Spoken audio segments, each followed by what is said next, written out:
Giving to a king attracts his wealth to the giver. Giving to a king does what? Attracts his wealth to the giver. You wonder why some folks getting blessed right next to you and you ain't getting blessed?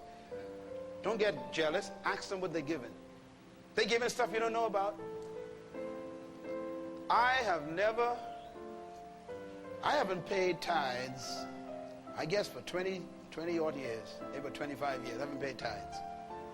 Because tithes is only 10%. I don't pay tithes.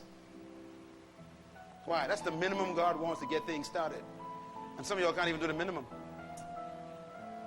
He's trying to get you to get some stuff. So he made it a law. Giving ain't a law. Tithing is a law. You give out of your heart. You tithe, that's a law. God said, look, at least keep it flowing. Pay your tithe so I can keep the window open at least. So you don't pay your tithes, you wonder why things so tough. Because the king can't get it to you. All right, I'm going to make a crazy statement here, but this, I hope I don't be misunderstood. God really doesn't give you things for nothing. Now go read the Bible. He says, as long as the earth remains, there will be seed time and harvest. What's first? He said, you put in something first, I multiply it back. It's a law of the kingdom. Some of you all in this room, looking so pretty, dressed up so nice, nice suit, nice tie, nice dress. And some of you having a private tough time. And God sent me today. This message is not for you. This is not a good message. This is for you.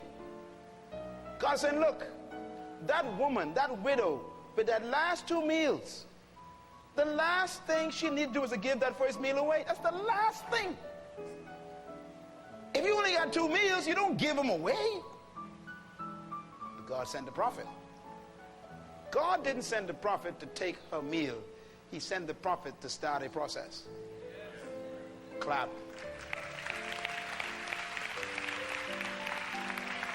So God says to you, look, you came in here with $10 and you got corned beef can at home. Leave the $10 in the offering. God, you got to be kidding. I got to buy the grits with this. God said, look, if you eat this seed, you have no harvest. It's a kingdom principle. When you give to a king, you attract his wealth. And sometimes giving is frightening. I don't want you to think, ladies and gentlemen, it was not easy for that woman to give that meal. I want you to think about it. She got a son. You can see the ribs in his chest. He laying on the bed getting ready to die. And this fat prophet comes to their house.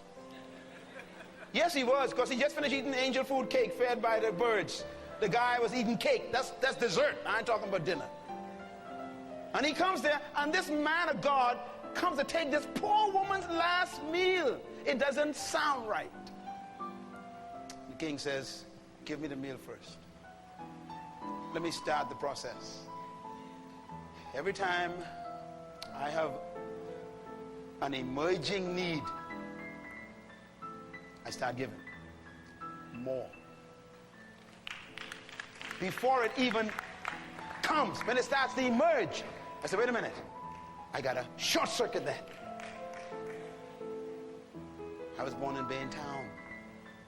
I don't want you to think I was born with no silver spoon. I was born eating off a banana leaf. If you don't understand kingdom, you will stay in religion and keep pinching pennies. If you want to put pressure on the king, give to the king. A few scriptures that we're going to close. Read this out loud, please. Go. After Jesus was born in Bethlehem, come on, read it.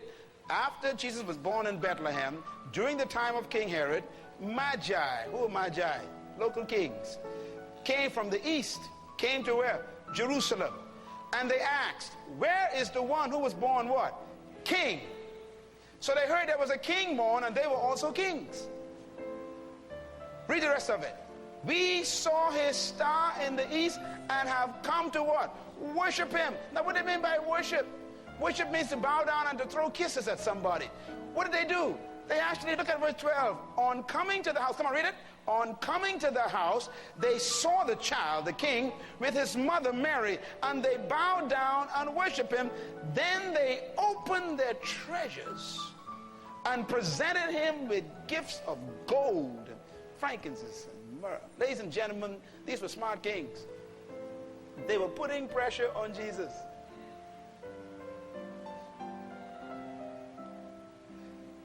The minute they heard, God bless you, woman of God, the minute they heard that a king was born, their first reaction was, let's go to the bank and close out the account on incense. I'm going to close my account on gold. I'm going to close my account on myrrh. I'm going to take this precious ointment I got from Africa that was so expensive. I'm going to take it to the little boy. Why? We found a king they say is the greatest king. Let's see how great he is. I'm going to give him all my gold. And they put pressure on Jesus. When you left home to come to this diplomat center, who would you come to? Who would you come here to? Wherever any two of you are gathered together in my name, I am in the midst. You knew that before you came. So you knew that if there was another believer here, the king was going to show up, which means you should have never left home without a gift prepared already. Sometimes we come in the church, we sit down and say, well, I didn't give. Throw this 5 in the envelope, see? And the king said, no, you didn't come aware of a king being present. We give God on the spur of emotional feelings, or what we could spare, or we flip through the notes in our purses and we try to, choose the one that won't hurt us too much. Or do you sit down in your house and say, let me worship with this first. Let me make sure I take a ministry to the king that's going to put pressure on him.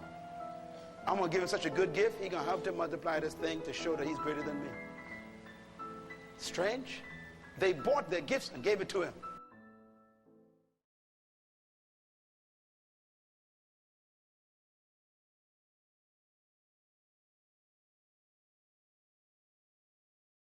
Thank you for watching.